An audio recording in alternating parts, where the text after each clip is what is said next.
يا مساء الخير والرضا والبركة على كل متابعين أكلنا بالمصري. النهاردة حابة أقدم لكم فطاير لو جربتوها مستحيل تبطلوا تعملوها. مكونات بسيطة قوي، مش بتاخد وقت في التحضير، كمان هنسويها من غير فرن. الحشوة كمان معانا بسيطة جدا جدا، والنتيجة زي ما انتوا شايفين كده.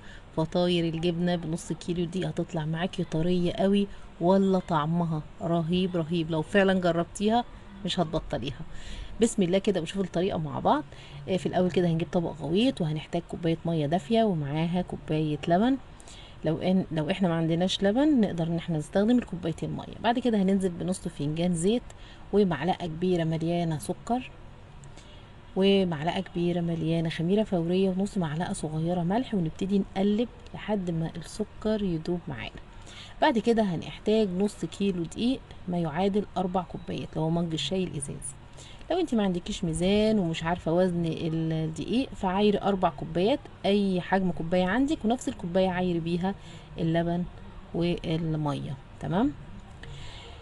انا في الاول نزلت كده بشويه من الدقيق وبالمعلقه قلبتهم لحد ما بقى عندي عجينه كده خفيفه خالص وسايله. هنزل بالدقيق شويه شويه برضو هقلب. بعد كده اخر كوبايتين بقى هنزل بيهم مره واحده، دفعه واحده يعني. وهبتدي اعجن، يعني هنستغنى عن المعلقه ونبتدي نعجن بايدينا بصوابع ايدك كده وانتي بتقلبي في العجينة. فالدقيق هيشرب كمية السوائل اللي في الطبق، وهتلاقي عندك عجينة طرية خالص كده، ويعني سايلة شوية، مش سايلة قوي يعني زي المية، بس مش متماسكة. الفطاير بتاعتنا النهاردة احنا مش محتاجين ان العجينة تكون متماسكة ولا يابسة خالص. عجينة طرية، فيها تلزيقه، ما تقلقيش خالص. المهم جمعي العجينه كده بصوابع ايدك لحد ما الدقيق يشرب السوائل. بعد كده ابتدي لتي فيها كده شويه. لو حسيتي ان العجينه معاكي تقيله قوي ومتماسكه، تقدري ان انت تزودي معلقتين 3 ميه. طيب العجينه لقيتيها سايله معاكي بزياده، حطي معلقتين دقيق، يعني ابتدي بمعلقه بعد كده زودي. بنلت في الاخر كده في العجينه شويه كده. وبنخلصها، هي فيها تلزيقه بسيطه زي ما شفنا. بس 5 دقايق انا عجنت فيها، بعد كده غطيتها وحطيتها في مكان دافي لحد ما خمرت وتضاعف حجمها.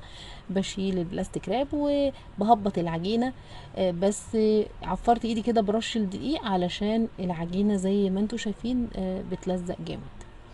فعشان نعرف نتعامل معاها هنرش رشة دقيق حلوة برضو على الرخامة، وننزل بالعجينة ورش الدقيق عليها، ونبتدي نلمها بالشكل ده وهنقطعها. هنحط جنبنا كده صينية مرشوشة برضو بالدقيق علشان نرص عليها كور العجين اللي احنا هنقطعه. انا هقطعها ل8 قطع. تقدري انت تقطعي العدد اللي يعجبك، ممكن تخلي الفطاير بحجم كبير شوية وتقطعيها 6، او ممكن تخلي الفطاير اصغر شوية وتقطعيها بدل 8 10. فزي ما تحبي. انا قطعت نص كيلو دي عملته 8 كور علشان يطلعوا 8 فطاير. فبناخد الكرة كده نجمعها ونحطها على الدقيق ونغطيها بفوطة وهنسيبها 5 دقايق كده. بعد كده هنبتدي نفرد. بنسيبها كام دقيقة كده علشان ترتاح، علشان لما افردها تتفرد معايا على طول.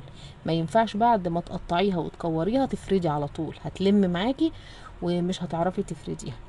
فرشة دقيق حلوة كده، وهنفرد كرة العجين بطريقة بسيطة كده بكف ايدك، هتلاقيها اتفردت معاكي. احنا مش عايزينها كبيرة، احنا عايزينها دايرة صغيرة كده. وهنحط بقى نوع الجبنة اللي احنا بنفضله، جبنة حادقة، جبنة فيتا، جبنة موتزاريلا، اي نوع جبنة موجود عندك تقدري تستخدميه. حتى لو انت حابة ان انت تحطي مع الجبنة دي اضافات تانية، يعني لو ما عندكيش مثلا موتزاريلا وعندك جبنة حادقة في البيت، قطعي معاها قطع فلفل او قطع زيتون وحطيها حشوة، ولم الاطراف بالطريقة اللي انت شفتيها دي حالا. بس قفلي عليها حلو.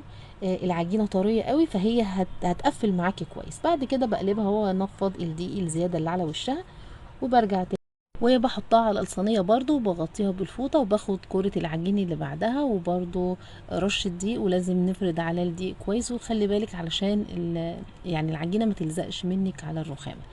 وبرضو حطي الحشوه زي ما اتفقنا كده، اي نوع حشوه. وهنلم الاطراف، انا مش هفرد اكتر من كده، هما الاتنين دول كفايه قوي. بس هخلص ال8 فطاير الاول، هحط الحشوه فيهم اللي هي حشوه الجبنه. هخلص ال8 واغطيهم بالفوطه، وبعد كده هنبتدي نفرد. بصوا العجينه من كتر ما هي طريه، مجرد ما بضغط عليها خلاص الاطراف بتلزق مع بعض. مش هيبقى فيها حاجه ان شاء الله مفتحه خالص. وننفض الدقيق الزياده ونخلص الكميه كلها، ونبتدي هنا بقى نبطط علشان نسوي. فهناخد اول كوره حطينا فيها الجبنه او حشيناها بالجبنه، ونبتدي هنا بقى نبطط او نفردها بخفه. خف ايدك كده علشان هتلاقي ان كورة العجين او الفطيرة فيها شوية كده من الهواء باين طبعا وانا بفرد. فافردي بالراحة، مش عشان الهواء بس، علشان الجبنة كمان. لو ضغطنا جامد الوش بتاع الفطيرة ممكن يتفتح لو الجبنة قطعة. فحاولي ان انت تبططيها بخفة. وبعد ما نفرد هنسوي على طول. انا حاطه طاستين على النار، سبتهم يسخنوا على نار وسط، بعد كده خليت النار اقل من الوسط شويه، وحطيت معلقتين 3 كده زيت في الطاسه مع معلقه زبده. وطبعا علشان الطاسه سخنه الزيت والزبده سخنوا على طول. فهنبتدي ننزل بالفطيره الاولى، هحطها على طول في الطاسه، وبرضو النار هتفضل زي ما هي، يا وسط يا اقل من الوسط، ما تخليش النار عاليه خالص. وهندحرجها شويه كده علشان تستوي تسويه معقوله، ونروح للطاسه التانية برضو نحط الماده الدهنيه وننزل بالفطيره التانية. طريقه التسويه سريعه جدا جدا، مش هتاخد معاكي وقت ولا مجهود. والفطيره الواحده بتاخد من 3 ل 4 دقايق، يعني انتي التمن فطاير لو حطيتي طاستين كده زي ما انا عامله مش هياخدوا معاكي وقت خالص. المهم لازم تركزي معاهم كويس علشان ما تسيبيش واحده تستوي اكتر من التانية. لو انتي مش هتعرفي تسوي الاتنين يعني مع بعض كده وتركزي في التسويه، فاكتفي بطاسه واحده. المهم هتسيبيها كده وتدحرجيها من وقت للتاني لحد ما تاخد لون ذهبي حلو، تقلبيها الناحيه التانية بالطريقه اللي انتي شايفاها كده. ولو نوع الدقيق اللي انتي بتستخدميه طلع من اللي بيمتص ماده دهنيه كتير، فهتضطري ان انتي تزودي معلقه زيت او معلقتين من عند حرف الطاسه كده، لو حسيتي ان الفطيره خلاص مفيش ماده دهنيه تحت فكده ممكن تتلسع. لكن لو نوع الدقيق اللي بتستخدميه ممتاز مش هتحتاجي ان انت تزودي حاجه، والتسويه هتطلع جميله جدا، وهتاخد لون ذهبي حلو من الناحيه التانية برضو في وقت بسيط. ونشيلها من الطاسه على طول مجرد ما تاخد اللون الحلو ده. هنزود شويه زيت تاني في نفس الطاسه وننزل بالفطيره التالتة. تمام. وهكذا لحد ما نخلص ال8 فطاير. طريقه التسويه سهله جدا، في دقايق بسيطه هتخلصي الكميه كلها. ونص كيلو دقيق عمل لنا 8 فطاير بطريقة سهلة في التحضير، مكونات بسيطة زي ما شفتوا. وكمان التسوية مفيش لا أسهل ولا أسرع من كده. يبقى مستنية ايه؟ جربيها وشوفي بنفسك قد ايه الطعم جميل، طعمها حلو بشكل مش معقول. وزي ما انت شايفة كده هي طرية بزيادة، مستوية حلو، مكوناتها مش كتيرة، مش هتتعبك خالص وانت بتحضريها. فنفتح واحدة بقى علشان نشوف الجبنة. انا طبعا سبتها لما تبرد خالص عشان اعرف امسكها، بس طبعا الجبنة هنا بقى مش هتمط، لازم تبقى سخنة شوية علشان الجبنة تمط معايا كده وتبان.